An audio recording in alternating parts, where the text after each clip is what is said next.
Mas Pras, Ya. terkait dengan MBG, ini kan ada di beberapa daerah terjadi keracunan nih Mas, kembali lagi terjadi. Tindakan apa yang telah dilakukan oleh pemerintah Mas untuk mengevaluasi ataupun menindak hal tersebut? Baik, terima kasih. Pertama-tama tentunya kami atas nama pemerintah dan mewakili Badan Gizi Nasional memohon maaf karena telah terjadi kembali beberapa kasus di beberapa daerah yang tentu saja itu bukan sesuatu yang kita harapkan dan bukan suatu kesengajaan. Nah, namun demikian tentu saja ini menjadi bahan evaluasi dan catatan. Kami telah berkoordinasi dengan BGN termasuk dengan pemerintah daerah untuk yang pertama adalah memastikan bahwa seluruh yang terdampak harus mendapatkan penanganan secepat mungkin dan sebaik-baiknya. Yang kedua tentu harus dilakukan upaya evaluasi termasuk mitigasi, perbaikan supaya masalah-masalah seperti ini tidak terulang kembali. Kalau ditemukannya titik SPPG yang fiktif itu gimana Mas? Dapur fiktif Mas. Dapur fiktif? Iya, dapur MBG. Ada temuan dari anggota DPR, kemudian di viral di media sosial ada 5.000 dapur fiktif ribuan. Nanti coba kami cek juga dengan BGN. Mas, ada ide juga dari DPR terkait dengan MBG ini, ada ide dialihkan menggunakan pemberian uang tunai kepada orang tua. Itu memungkinkan tidak? Kalau ide kan dari dulu banyak ya, dan bukan berarti ide ini tidak baik atau ini ide yang satu lebih baik, tidak. Tapi kemudian konsep yang sekarang dijalankan BGN itulah yang dianggap oleh pemerintah dan oleh BGN itulah yang terbaik untuk saat ini dikerjakan. Bahwa masih ada catatan-catatan, ya itu kita akui dan akan kita terus berkomitmen untuk kita perbaiki. Untuk dapurnya sendiri yang di wilayah keracunan itu terkait penyelidikan, apakah nanti akan transparan, dan yang kedua apakah ketika ditemukan bukti terjadinya kelalaian, apakah nanti ada semacam sanksi atau hukuman? Harus dan sanksi kalau memang itu adalah faktor-faktor kesengajaan atau lalai di dalam melaksanakan SOP, ya, tentunya akan ada sanksi kepada SPPG yang dimaksud. Tetapi juga sanksi yang akan diterapkan jangan sampai kemudian itu mengganggu dari sisi operasional sehingga mengganggu penerima manfaat untuk tidak mendapatkan MBG ini. Artinya sanksi secara Mas, soal giat Bapak Soal ini, Mas, dalam soal- waktu dekat ini kan akan mau Ya. ke Amerika Serikat. Betul, baik. Memang ada undangan kepada Bapak Presiden untuk menghadiri sidang umum PBB di New York, dan beliau sedang mempertimbangkan untuk akan hadir karena berdasarkan informasi juga Bapak Presiden diberikan kesempatan untuk menyampaikan pidato. Kami kira ini juga sebuah penghormatan kepada bangsa Indonesia kalau Bapak Presiden kemudian memutuskan untuk berkenan hadir. Ketemu Trump juga nggak Mas? Belum tahu, kalau agendanya belum tahu. Tapi setelah itu nanti ke Kanada juga. Belum tahu. Belum. Nanti tunggu kalau sudah beliau memutuskan, nanti akan kami sampaikan ke publik. Pak Presiden ada rencana untuk site visit ke Inggris juga nggak Mas dalam waktu dekat? Belum ada. Mas Pras, soal soal PLT BUMN Mas. Iya Mas, kemarin kan PLT? BUMN. Oh, baik, untuk PLT BUMN atas petunjuk dari Bapak Presiden dan kemudian juga sudah kami sampaikan kepada pihak terkait dalam hari ini Kementerian BUMN untuk PLT Menteri BUMN ditunjuk Wakil Menteri BUMN atas nama Bapak Doni Oskaria untuk menjalankan tugas pelaksana tugas di Kementerian BUMN. Pertimbangannya apa Mas? Kenapa Pak Doni? Kan beliau Ada 3. satu, beliau kan memang Wakil Menteri BUMN, dan kedua saat ini beliau kan juga menjadi COO di Danantara, sehingga harapannya dengan pelaksana tugas ini diberikan kepada beliau ini akan mempercepat proses pembenahan BUMN kita yang sekarang memang sedang dilaksanakan oleh Danantara dan Kementerian BUMN. Sampai kapan kira-kira PLT? Kira-kira sampai kapan Mas? Belum tahu lah, Tuan baru 2 hari. Mas, soal isu muncul Kementerian BUMN mau dilebur ke Danantara, Mas, mungkin arahan dari pemerintah Belum ada, akan seperti apa? belum. Nanti kita tunggu.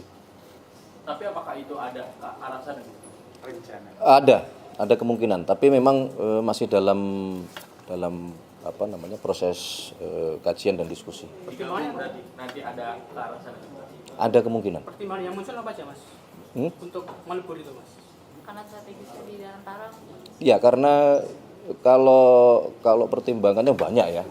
Salah satunya kan karena kemudian proses pelaksanaan pembinaan, kemudian manajemen perbaikan itu sekarang kan sedang dikerjakan oleh teman-teman di Danantara. Gitu. Mas Pras, hari Ya. ini yang muncul lagi enggak akan ada pelantikan kepala badan, kepala BRIN. Penegasan aja Mas. Ada nggak sih akan ada rencana? Belum ada. Oh, belum ada. Jadi untuk hari ini belum Dalam ada waktu dekat akan ada belum nggak, ada Mas? rencana untuk adanya pelantikan. Dalam waktu dekat kepala BRIN akan yang baru akan dilantik. Belum ada. Tapi viral banget kan muncul beredar itu ada beberapa sosok gitu yang dimunculkan. Ya, kalau masalah viral ya kan kita tidak bisa menghalangi ya. Tapi belum ada. Mas, berarti nanti Hari ini rencana pergantian ataupun pelantikan, baik menteri, wakil menteri maupun kepala badan. Mas, soal ini, Mas. PLT Menteri BUMN berarti nanti sampai itu Mas, sampai itu dilebur BUMN Danantara apa nunggu? Apakah Ya akan belum ada tahu. definisi? Belum tahu. Mas, reformasi polisi, Mas, ada muncul nama Pak Mahfud MD masuk ke dalam tim itu. Beliau dipertimbangkan nggak sih atau prosesnya seperti apa sejauh ini Mas? Eh, Reformasi Polri. Ya, jadi berkenaan dengan komisi atau komite reformasi kepolisian, memang itu bagian dari komitmen pemerintah, ya, komitmen Bapak Presiden, dan sekarang sedang proses untuk kita meminta kesediaan para tokoh-tokoh untuk berkenan bergabung di komite tersebut. Termasuk salah satunya. Mas, soal kebijakan pemerintah Mas soal impor BBM satu pintu untuk Pertamina ini pertama seperti apa Mas, apakah ada evaluasi? Karena kan dampaknya pada SPBU swasta yang banyak tutup nih Mas. Itu ke Pak Menteri SDM lah, sama Dirut Pertamina itu. Mas, mau minta tanggapannya. Menkyu Purkaya bilang ke depan, bulan depan akan mulai turun ke kementerian lembaga dengan anggaran yang besar. Kalau misalkan anggarannya Penyerapannya. nanti Oktober sampai Oktober akhir tidak optimal, itu nanti akan ditebar ke beberapa program-program lain. Misalnya kan kayak bantuan pemerintah kemarin sudah sempat disampaikan DPR. Pertanyaannya, dari Pak Presiden sendiri mendukung nggak sih, ataukah mungkin akan ada dorongan bagi kementerian nanti dalam tanda kutip kooperatif lah gitu apabila nanti Kementerian Keuangan turun gitu memantau anggaran secara langsung. Kalau menurut kami itu sesuatu yang memang harus dilakukan gitu. Karena belanja pemerintah itu harus optimal, sehingga kalau Menteri Keuangan mengevaluasi tentu berdasarkan data, ya, kalau memang ada kementerian yang menurut data tersebut serapannya masih belum optimal, ya sudah menjadi kewajiban untuk kita bersama-sama, terutama Kementerian Keuangan, mendorong supaya pelaksanaan program-program di kementerian tersebut yang korelasinya nanti dengan penyerapan anggaran itu bisa optimal. Presiden menyoroti nggak sih Mas, mungkin soalnya kan Pak Purbaya juga sudah terang-terangan bilang katanya ada beberapa yang mungkin belum optimal belanjanya gitu. Tidak sekedar menyoroti, beliau fokus betul gitu, dan sekali lagi ya beliau bukan sekedar setuju, memang justru itu harus kita dorong bersama-sama gitu. Apa yang menjadi kendala dicari jalan keluarnya gitu. Mas, soal yang tindak lanjut yang SPBU swasta itu masalah ini, karena kan ujungnya sampai ke PHK, ada kekhawatiran ke sana. Apakah ada arahan juga dari Presiden mungkin ke Kemenaker untuk mengantisipasi masalah PHK ini jangan sampai menjadi besar? Gitu? Kalau berkenaan dengan efeknya, tentu kami berkoordinasi dengan kementerian terkait untuk sekali lagi segera mencari jalan keluar supaya dan mengantisipasinya supaya tidak menimbulkan efek-efek seperti tadi yang disampaikan. Mas, kan anak Presiden Soekarno itu Ibu Tutut itu menggugat Pak Menju ya Pak, karena sudah keluar negeri kalau dari istana, apakah ada tanggapan Mas? Kan sudah dicabut gugatannya, informasinya kan begitu. Cuma kata PT UN belum ada informasi. Hah? Ya, nanti kita cek. Kalaupun ada, tentunya kita cari jalan keluar lah, kita berkomunikasi kan. Kami sendiri, mohon maaf, belum mempelajari isi dari gugatan beliau gitu. Mas, soal wamen yang masih ada yang jadi komisaris, kan sudah ada putusan MK yang melarang wamen. Ya, itu kan di dalam putusan memang memberi waktu ya kepada pemerintah, dan sebagaimana yang sudah saya sampaikan di beberapa kesempatan bahwa itu sedang dilakukan proses pembenahan di Danantara, termasuk salah satunya adalah dalam rangka menindaklanjuti apa yang menjadi putusan Mahkamah Konstitusi. Mas, juga ramai di sosial media soal gerakan anti sirine atau rotator gitu Mas, yang menolak misalnya yang digunakan fatwa untuk kirim-kirim ke Jawa. Nah, kalau dari pemerintah sendiri itu tanggapannya bagaimana? Ya, yang pertama tentu kami Kementerian Sekretariat Negara dulu juga sudah pernah membuat surat edaran kepada seluruh jajaran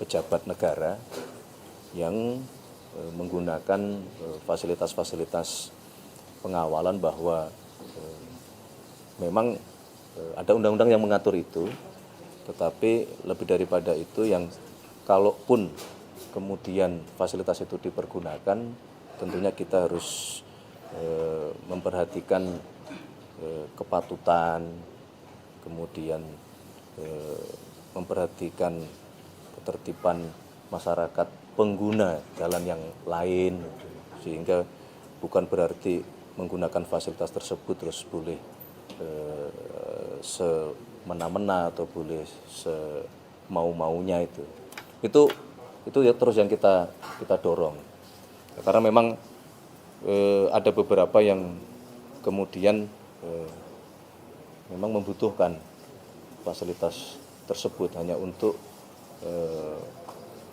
efektivitas waktu. Tapi sekali lagi yang bisa kita lakukan adalah terus-menerus kita himbau bahwa fasilitas-fasilitas tersebut jangan dipergunakan untuk sesuatu yang melebihi batas-batas kewajaran. Tetap kita harus memperhatikan dan menghormati pengguna jasa yang lain. Sebagaimana saudara-saudara perhatikan juga Bapak Presiden memberikan contoh gitu, bahwa beliau sendiri di dalam mendapatkan pengawalan di dalam berlalu lintas itu juga sering ikut bermacet-macet, kalaupun lampu merah juga berhenti ketika tidak ada sesuatu yang sangat terburu-buru harus mencapai tempat tertentu gitu. Semangatnya itu, Mas. Mas Pras, ada isu yang kedua. Mas, tadi Mas, kalau untuk negosiasinya kan dibilang kalau mau nambah 12%. Apa? Pilot Mas, yang 12 tambah 12% dan kemudian gratis itu negosiasinya itu udah dimulai belum sih Mas, dan apakah gratis itu mungkin untuk didapatkan? Pembicaraan memang sedang berlangsung, tapi untuk lebih jelasnya menurut pendapat saya mohon ditanyakan ke Pak Rosan sebagai Menteri Investasi atau kepada Pak Bahlil sebagai Menteri SDM. Mas, Oke, penegasan lagi soal cukup. tim reformasi kepolisian itu Mas, posisi dari Pak Ahmad Doviri sebagai penasihat khusus Presiden apakah juga masuk struktur atau akan terpisah lagi? Apakah nanti akan ada koordinasi antara tim itu dengan? Ada kemungkinan masuk karena beliau sebagai penasihat khusus Bapak Presiden di bidang keamanan dan ketertiban masyarakat sekaligus reformasi kepolisian. Nah, ketika nantinya akan dibentuk komite reformasi kepolisian, ya sewajarnya kalau beliau akan masuk bergabung di dalam tim tersebut. Mas, terakhir ini Mas dari saya. Ini soal ini. Ganti dari yang lain. Dari dia. Ini kan lagi disorot juga nih Mas terkait penangkapan salah satu perusuh di Jawa Timur yang salah satu bukti penyitaan itu buku-buku yang paham kiri, dan terkait paham kiri, dan salah satunya ada buku dari Prof. Franz Magnis. Itu juga ada yang disita oleh polisi. Nah, ini kan disorot media sosial, publik, netizen, karena kenapa buku-buku itu tuh disita, maksudnya gitu. Apakah ada sebenarnya larangan terkait nggak boleh melarang masyarakat membaca buku-buku tertentu mungkin, Mas? Aku belum monitor, nanti aku ini dulu ya. Tapi kalau larangan membaca buku ya tentunya yang tidak ada. Mas, cocok logi Mas, dari 3 reshuffle itu kan selalu ada unsur 8-nya Mas. Yang pertama kan 19, yang kedua kan 8, yang ketiga kan 17. Nah itu emang disengaja atau gimana? Waduh, aku malah baru tahu ini. Minta tolong nanti ini ya dikirim penjelasannya. Aku malah baru tahu hitung-hitungannya ini. Yakin baru tahu. Oke. Ada lagi? Cukup ya. Kemarin Prof. Yusril mengusulkan ada revisi undang-undang partai politik Parpol. Ini karena melihat Prof. Yusril. Oh, Prof. Yusril, siap. mengusulkan revisi undang-undang Parpol karena sistem saat ini itu lebih mengakomodir mereka yang punya modal besar dan selebriti gitu Mas. Di satu sisi menutup akses bagi mereka yang kompeten. Nah itu emang apa ada dorongan pemerintah untuk merevisi undang-undang revisi Parpol terutama soal kaderisasi partai? Menurut pendapat kami apa yang disampaikan di publik berkenaan dengan masalah sistem pemilu kita, revisi undang-undang pemilu kita itu sebenarnya kan bukan sesuatu yang baru juga ya. Jadi di masa pemerintahan sebelumnya juga itu sudah sempat dibahas juga gitu. Kemudian di beberapa forum partai-partai politik juga menyampaikan hal tersebut itu, sehingga kalau memang itu menjadi sebuah wacana, menjadi sebuah keharusan untuk kita memperbaiki atau mencari sistem pemilihan kita yang jauh lebih baik, ya itu tidak ada masalah juga. Spesifik atur kaderisasi parpolnya gimana Mas? Apa juga akan mengatur juga ranah sampai Ya nanti kita lihat kan dari evaluasinya seperti apa, sehingga yang mau diperbaiki sampai sejauh mana tentunya kita membutuhkan masukan dari banyak pihak, terutama juga dari partai-partai politik yang selama ini memang menjalankan fungsi tersebut. Jadi ini nanti revisinya inisiatif pemerintah ya Mas? Belum sampai ke situ. Sama ada ini juga Mas, Nah, katanya terakhir. Iya, nama ya. Ini Kak, yang ini bener-bener terakhir. Bener terakhir. Soal ini Prof. Yusril juga bilang katanya Presiden Prabowo tidak jadi membuat TGPM terkait demo Agustus kemarin. Mungkin pertimbangannya itu apa sih? Kemarin ada omongan begitu dari Prof. Yusril. Kalau yang sepanjang kami tahu bahwa itu kan muncul pada saat setelah pertemuan Bapak Presiden ya dengan gerakan Nurani Bangsa gitu, di mana di situ disampaikan bahwa Bapak Presiden telah setuju membentuk tim gabungan pencari fakta atau tim investigasi. Ya, perlu kami sampaikan bahwa di dalam pertemuan tersebut Bapak Presiden tidak pernah menyampaikan hal tersebut itu. Yang beliau sampaikan bahwa proses investigasi terhadap kejadian beberapa waktu yang lalu kan itu sudah berjalan gitu. Sehingga dalam kesempatan ini perlu kami luruskan bahwa Bapak Presiden tidak pernah menyampaikan ingin membentuk atau menyetujui pembentukan tim investigasi tersebut.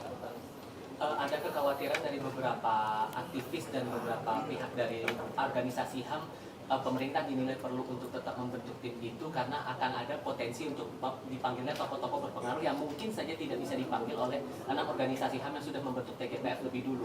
Kalau membaca penilaian itu, apakah pemerintah akan tetap untuk menyerahkan semuanya kepada 6 lembaga HAM yang sudah membentuk itu atau gitu?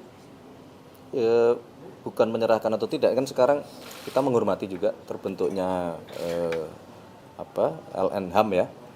Nah, ya biarkan prosesnya berjalan gitu, dan kalau kemudian dalam prosesnya itu terdapat kendala, ya kita akan coba membantu untuk mencari jalan keluarnya. Lebih nih. Oke, cukup? Sudah punya berita banyak. berita untuk dilaporkan kepada. Sudah bisa absen. Sudah bisa absen. Oke ya, thank you ya, terima kasih ya.